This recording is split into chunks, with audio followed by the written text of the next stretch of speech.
Olá, queridos estudantes do Estudantes Online, professor Sandro Massarani, e vamos, nesta aula, fazer alguns exercícios sobre a Idade Média. Escolhi aqui alguns exercícios, quanto mais exercícios vocês fizerem, melhor. Então, um dos segredos, na verdade não é segredo, né? Uma das grandes características para você, nas grandes estratégias para você ser aprovado, é fazer muito exercício. Você vai adquirindo experiência, as questões geralmente se repetem, então é fundamental vocês fazerem muitos exercícios. Aqui vamos fazer alguns, para vocês terem noção de como aparecem nas provas questões sobre a Idade Média. Vamos lá, início do século VIII, o Império Bizantino, tendo à frente Leão Exáurico, Leão III, encontrava-se abatido diante da expansão muçulmana. Leão entendeu que as derrotas do Império deviam-se à adoração crescente dos fiéis às imagens de santos e resolveu destruí-las. A gente comenta isso na nossa aula de Império Bizantino, esse movimento religioso dentro de Bizâncio. Esse movimento ficou conhecido, não é monofisista é bem avançado, a questão da natureza de Jesus, se é divina, monofisista, defende que a natureza de Jesus é divina, e não uma síntese entre divina e humana após a reencarnação, isso é meio sofisticado. César o Papista, o imperador bizantino, era César o Papista, que é chefe de Estado e chefe da igreja. Ao mesmo tempo que ele é César, ele também seria o Papa da igreja ortodoxa, aí no caso, do Império Bizantino, principalmente após o século XI, na ruptura, mas aqui nesse caso o líder da igreja, tanto do Estado quanto da igreja. Sim, movimento iconoclasta, letra C, nós iconoclasta, ícones, a quebra de imagens. Clasta é quebrar em grego, quebra de imagens, ícones. Isso é uma discussão muito forte dentro das mais diversas religiões. Se deve ocorrer ou não o culto às imagens. Então, em determinado momento do Império Bizantino, tivemos esse movimento iconoclasta. Depois isso vai ser revertido. Já no protestantismo, por exemplo, uma ruptura muito forte dentro do cristianismo, a partir somente do Lutero, mas tem várias ramificações. Temos também aí muitas ramificações protestantes, a questão da proibição do culto às imagens. Telefisista não é um termo assim, muito comum, tele é grandes distâncias em grego, telefisista aqui seria o quê? Para abarcar grandes distâncias, enfim, não tem a ver com o assunto. E letra E, legitimista, tem mais a ver com a questão de sucessão de rei. O legitimista é aquele que defende a sucessão dinástica, temos alguns grupos na história legitimistas nesse sentido. Mas aqui, pessoal, letra C, iconoclasta, quebra de imagens. Então, uma questão sobre o Império Bizantino. Vamos para a próxima. Sobre agora o Islã. Os movimentos da FUVEST, movimentos fundamentalistas que tudo querem subordinar à lei islâmica, Sharia, são hoje muito ativos em vários países da África, do Oriente Médio e da Ásia. Eles tiveram sua origem histórica, então, qual foi a origem do Islã? Nós comentamos isso na nossa aula do Islã. A origem do Islã na Arábia Saudita, uma grande expansão no século VII. Letraram o desenvolvimento do islamismo durante a antiguidade na Península Arábica. Antiguidade não, Idade Média.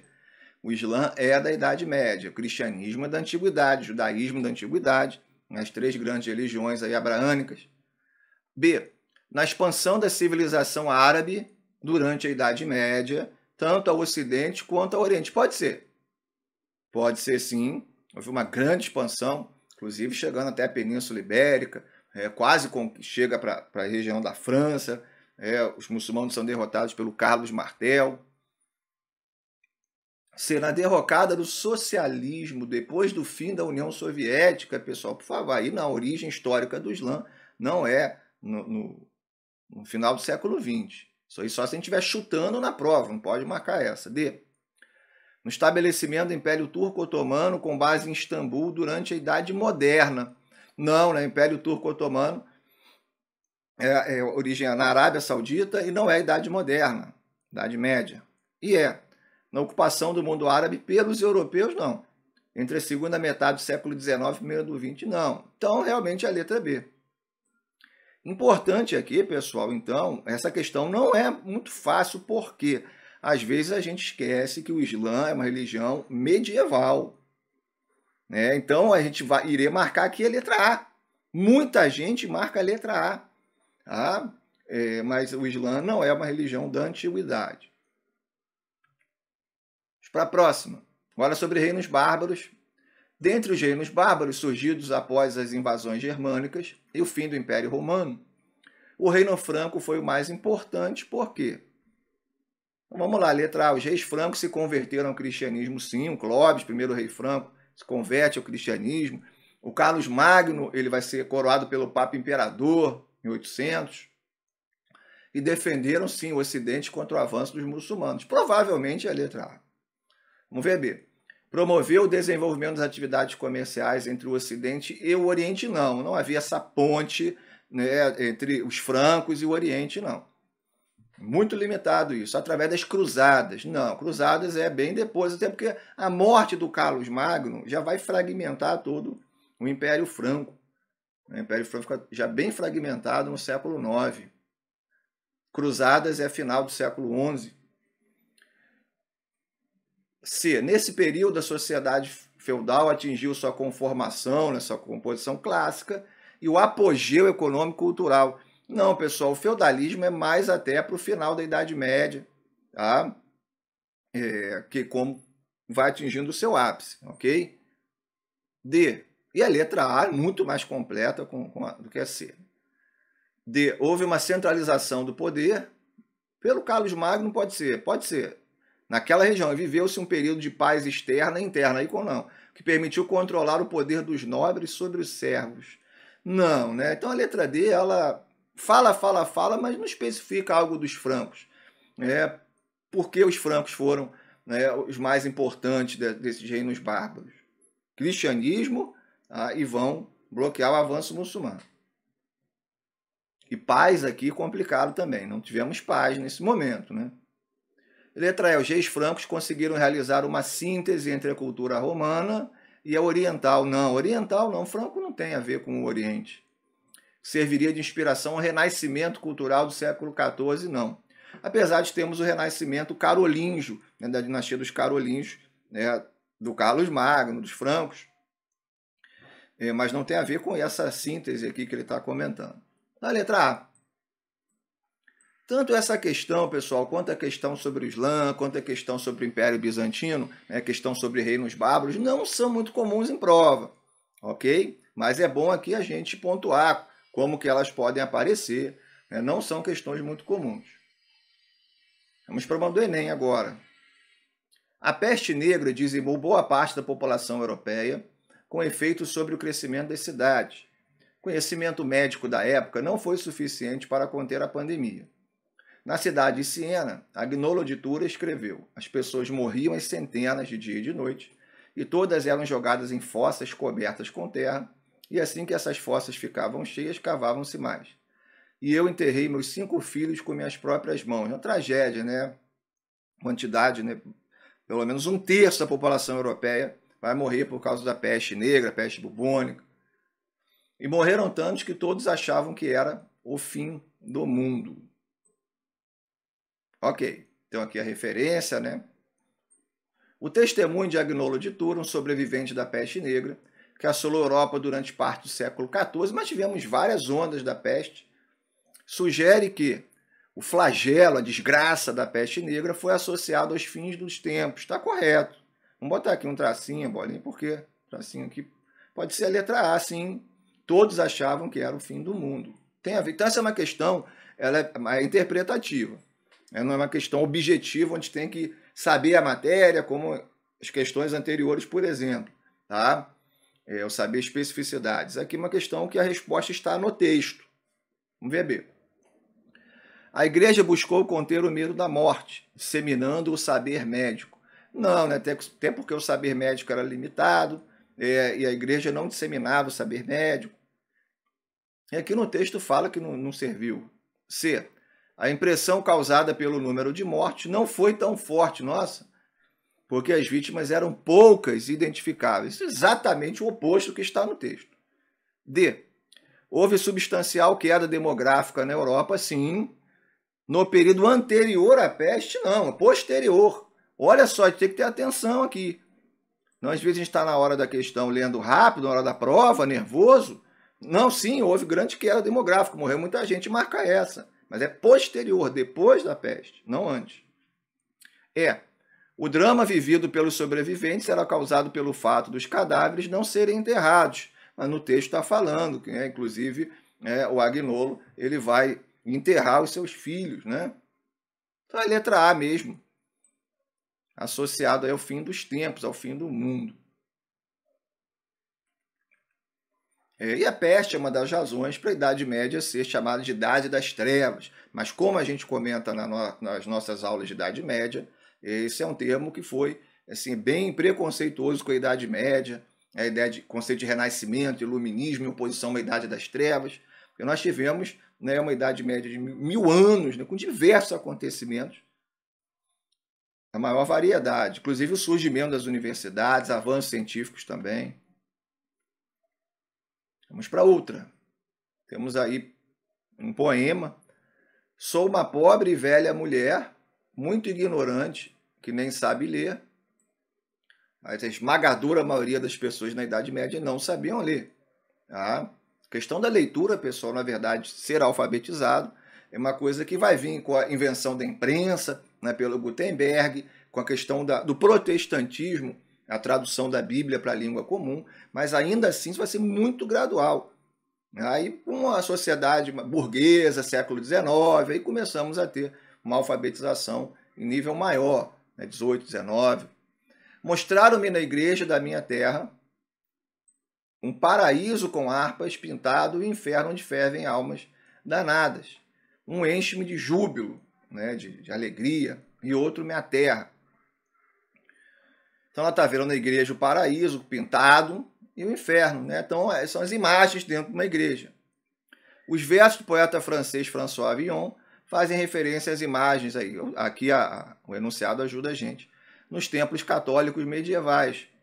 Nesse contexto, as imagens eram usadas com objetivo. Ela não sabe ler e ela vai dentro da igreja, ela vai aprender vendo, ok? Letra A. O objetivo de refinar o gosto dos cristãos, não é isso que está no poema. B. Incorporar ideais heréticos, heresia, são ideias que vão bater de frente com o dogma oficial da Igreja Católica, mas não é o caso aqui. Se educar os fiéis através do olhar, muito provavelmente é essa, ela está aprendendo olhando. Então, às vezes, a gente vai em igrejas católicas que tem vitrais, tem imagens, a própria questão do Vaticano, da Basílica de São Pedro, histórias em quadrinhos, entre aspas, lógico, são narrativas gráficas. A gente observa ali e aprende muito. Imagina, a pessoa não sabia ler e ela aprendia olhando, lembrando, importante, as missas eram rezadas em latim, em muitos lugares do mundo ainda são rezadas em latim, somente no século XX, que nós vamos ter uma flexibilização disso, com a Igreja Católica querendo atrair mais fiéis, se flexibilizar, entre aspas, se modernizar. Então, a maioria das pessoas também não entendiam o latim e recorriam, então, a essas imagens. O divulgar a genialidade dos artistas católicos não é isso. Valorizar esteticamente os templos.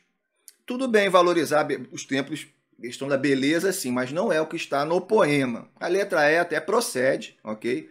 Mas o objetivo aqui é que está no poema, não está falando que é para ficar a igreja mais bela, tá? E sim o que ela está vendo, o que ela está aprendendo com o olhar. A letra C, uma boa questão. E é uma questão também interpretativa, uma questão que a resposta está no texto, uma questão que a gente lê o poema e a resposta está contida ali. Vamos para a próxima. Essa já não é interpretativa, é bem objetiva, A verdade mal tem texto. Então a gente tem que saber a matéria de antemão. Entre as características do feudalismo, sistema político, social e econômico estruturado na Europa medieval, então vamos ver a característica do feudalismo. Sabemos, é descentralizado, senhores feudais, relações de fidelidade, questão das classes bem rígidas, com servos, nobres. Vamos ver. Letra A. Existência de uma forte concentração de poder? Não, nos reis não. É descentralização. Às vezes o rei era até mais fraco que um senhor feudal. Isso é comum. B. uma forte monetarização, não, no feudalismo a terra é o padrão de riqueza. A questão do dinheiro ainda está engatinhando. Então, uma forte monetarização das relações econômicas favorecendo o crescimento dos núcleos urbanos. Errado? Não ia ser. A terra não tinha valor? Não, pelo contrário. A terra era o padrão de riqueza. Sendo inúmeras vezes concedida aos servos. Concedida não, o servo era preso à terra e não podia sair da terra se não tivesse a autorização do senhor. Lembrando, servo não é escravo, escravo é propriedade de alguém. Mas ambos são brutalmente explorados. Vamos ver D.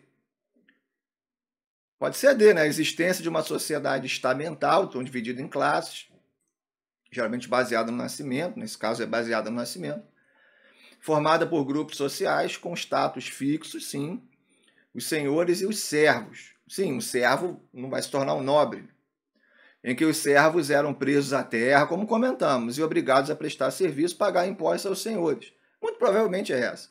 Vamos ver a letra E.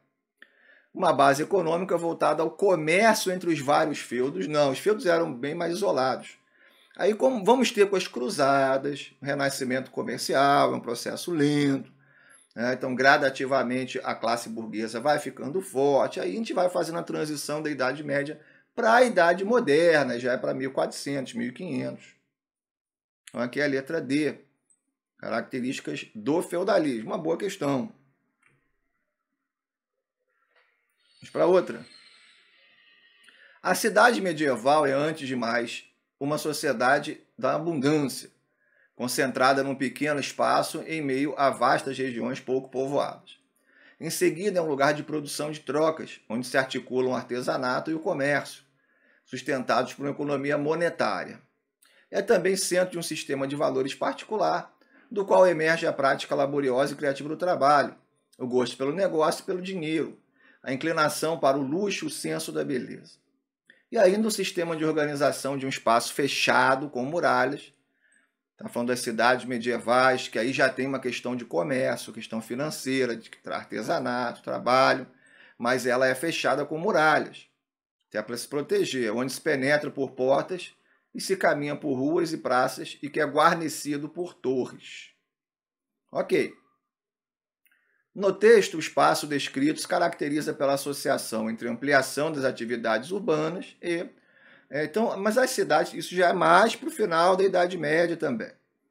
Que as cidades começam a ter essa participação mais intensa, já é a segunda metade da Idade Média. Porque as cidades eram muito pequenas, abrigavam geralmente uma universidade ou uma igreja, né? Então, enfim, e a universidade também vai surgir já mais encaminhando-se para metade da Idade Média. Vamos lá. Espaço caracteriza por qual associação aqui? Letra A, atividade urbana e o quê? Emancipação do poder hegemônico da realeza. Não fala aqui de poder do rei, não é isso? B. Aceitação de prática usurária. Né? Usura é juros, empréstimo a juros, que era proibido. Isso, apesar de ter dinheiro aqui, não estou vendo isso no texto. Né? Lembrando a pergunta, pessoal, é no texto, ok? Então tem bastante interpretação aí. Vocês têm que ler com calma, tá? Então a pergunta é no texto. No texto não estou vendo a questão da usura, do empréstimo a juros, que era proibida pelo catolicismo, que o calvinismo vai permitir, isso vai favorecer a burguesia. C. Independência da produção alimentar dos campos. Não fala disso aqui, que o campo é independente, que produz... Né? Isso não tem no texto. Superação do ordenamento corporativo dos ofícios. Corporação de ofício é um desenvolvimento das guildas, né? Uma espécie de associação de trabalhadores. Mas não está dizendo que isso é superado. E a letra E, a permanência dos elementos arquitetônicos de proteção. Sim. É o que fala que fechado com muralhas e guarnecido por torres. Então, o que está no texto é uma cidade que está fervilhando, uma cidade que está crescendo com diversas atividades e que é protegida por muralhas e torres. Ok, bem descritiva, né, a questão interpretativa. E vamos para a nossa última questão sobre cruzadas. Vamos lá. O primeiro texto aqui é a visão europeia, né, francesa. Os cruzados avançavam em silêncio, encontrando por todas as partes ossadas humanas, trapos e bandeiras. No meio desse quadro sinistro, não puderam ver, sem estremecer de dor, o acampamento onde Gautier havia deixado as mulheres e crianças. Lá os cristãos tinham sido surpreendidos pelos muçulmanos, mesmo no momento em que os sacerdotes celebravam o sacrifício da missa. As mulheres, as crianças, os velhos, todos os que a fraqueza ou a doença conservava sob as tendas, perseguidos até os altares, tinham sido levados para a escravidão ou imolados, né, torturados, enfim, por um inimigo cruel. A multidão dos cristãos massacrada naquele lugar tinha ficado sem sepultura. Também violento aí, né, os cristãos sofrendo ataques dos muçulmanos nas cruzadas. Vamos para o outro texto agora. Foi de fato na sexta-feira 22 do tempo de Shaban, do ano de 492 da Égira, então calendário muçulmano, que os francos, se apossaram da cidade santa, Jerusalém, né, após um sítio, né, um cerco de 40 dias. Os exilados ainda tremem cada vez que falam nisso. Seu olhar se esfria como se eles ainda tivessem diante dos olhos daqueles guerreiros louros, protegidos de armaduras que espelham pelas ruas o sabre cortante, a espada, né, desembainhado, degolando homens, mulheres e crianças, pilhando as casas, saqueando as mesquitas. E aí, né, os frangos cruzados, né, que é. Repare então, o primeiro texto aqui é da obra História das Cruzadas, e o segundo, o relato da obra As Cruzadas Vistas pelos Árabes. E os dois textos falam de atrocidades. O primeiro texto, atrocidades cometidas pelos muçulmanos, e o segundo texto, atrocidades cometidas pelos cruzados cristãos. Avalie as seguintes afirmações a respeito dos textos que tratam das cruzadas. 1. Os textos referem-se ao mesmo assunto, as cruzadas, sim, ocorridas no período medieval, correto, mas apresentam visões distintas sobre a realidade dos conflitos religiosos desse período histórico. Perfeito. Um está com a visão cristã, o outro com a visão islâmica. Vamos ver a 2. Ambos os textos narram partes de conflitos ocorridos entre cristãos e muçulmanos, sim, durante a Idade Média, correto? E revelam como a violência contra mulheres e crianças era prática comum entre adversários. Correto, pessoal, tanto o 1 quanto o 2. Tá correto. As alternativas estão aqui em cima na direita. Pronto, apareceu. Tá? Vamos ver a 3. Ambos narram conflitos ocorridos durante as cruzadas medievais e revelam como as disputas dessa época, apesar de ter havido alguns confrontos militares, não foram vários, foram resolvidos com base na ideia do respeito e da tolerância. Né? Texto tem tudo aqui, menos respeito e tolerância, os gelados. Então a 3 está equivocada. É 1 e 2. Letra D. Então uma questão interessante, né? Uma questão grande na hora da prova, ser cansativo. Ok? Mas é uma questão bem interpretativa. Né? É lógico que a gente tem que saber que as cruzadas ocorreram na Idade Média, né? Tem que ter um certo conhecimento, mas a gente percebe aí essas visões opostas e é uma questão muito violenta. Bem, pessoal, então, espero que vocês tenham aprendido bastante. Essa foi aí ó, um apanhado de questões de Idade Média para vocês terem uma boa noção de como é cobrado em prova. Não deixem de fazer mais e mais e mais e mais e mais exercícios. Grande abraço.